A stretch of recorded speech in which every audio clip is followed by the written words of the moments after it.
I'm waiting for everybody to come in. That time, but perhaps he didn't really been trying. This was a matter of life and death. Surely that would help.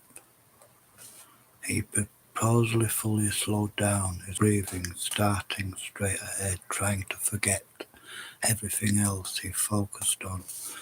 The keyhole, trying to visual the metal bolts. Inside he could move them. He could open the door with a key that existed only in his imagination. It was easy. He had the power. He reached out with his hands, trying to make the energy flow through them. Turn, he whispered, turn. The handle turned. The door opened. Matt's spirit soared, but only for a second. He had been cruelly deceived. Noah was standing on the other side. The farm work had unlocked the door to bring Matt his breakfast. He was holding a tray with a mug of tea and a single slice of fried bread. What looked like a sickle hook from his belt. It had a wooden handle and a hooked blade that had been recently sharpened. The edge was raw silver and viscous. Breakfast, Noah muttered. Greasy and disgusting, said Matt. You don't want to eat it. I was talking about the breakfast. I was talking about you. There was a gap in the floor. That floor Matt had been aware of it from the moment Noah come in, but the question was, would Noah notice it? He had to keep Noah talking.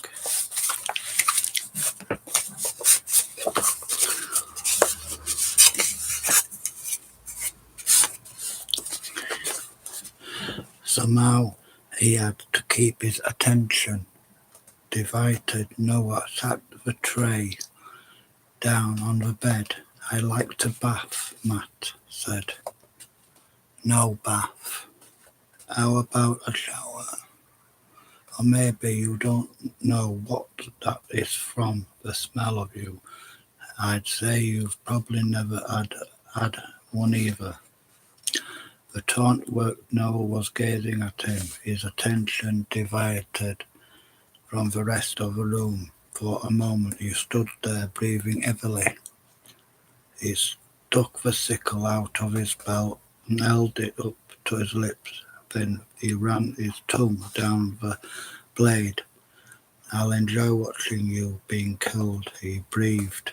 You'll scream like a pig. You'll scream and you'll cry and I'll be there. He took the sickle back, walked over to the door. No more food today, he announced. You can die hungry. He slammed the door and locked it again. Matt waited until he was sure Noah had really left them. Then he gulped down his breakfast. The tea was cold, the fried bread soggy, but he didn't care hot or cold. The food would give him strength, and that was one thing he needed. He was secretly glad that Noah wasn't going to bring him lunch.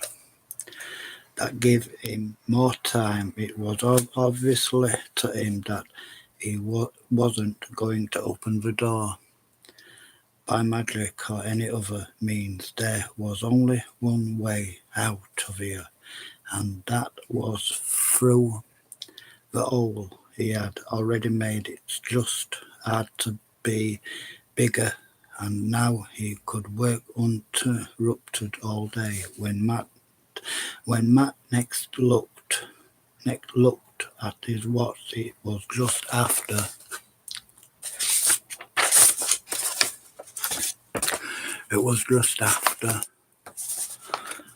3 3 o'clock in the afternoon. His knees were sore, his back was stiff, his fingers was covered in blisters, and one of his thumbs was gassed, but 2 more floorboards were free, and only 7 nails remained.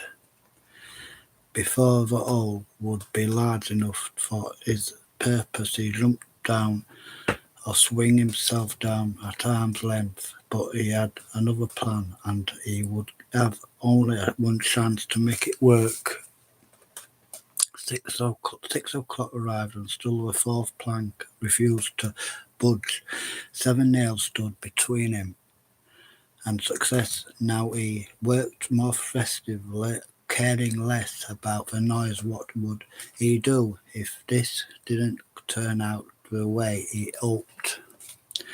He smiled grimly to himself. The chisel was hardly the most effective of weapons, but it would have to do if he could at least give Noah something to remember him by. He would go more cheerfully. Picturing that moment, he stabbed down with a flattened bar of iron. Another nail come free. It was already dark. When Noah returned, there was the firm rattle of a key. The crank of the opening door. He stood on the threshold with a suckle tucked into his belt. There was no electric in the room. He took out a torch and flicked it on. Time to go, Noah, sang out the words. They're all waiting for you. He was answered by a complete silence. What's the matter? He hissed. Are you playing games? From the far side of the room, where the bed stood.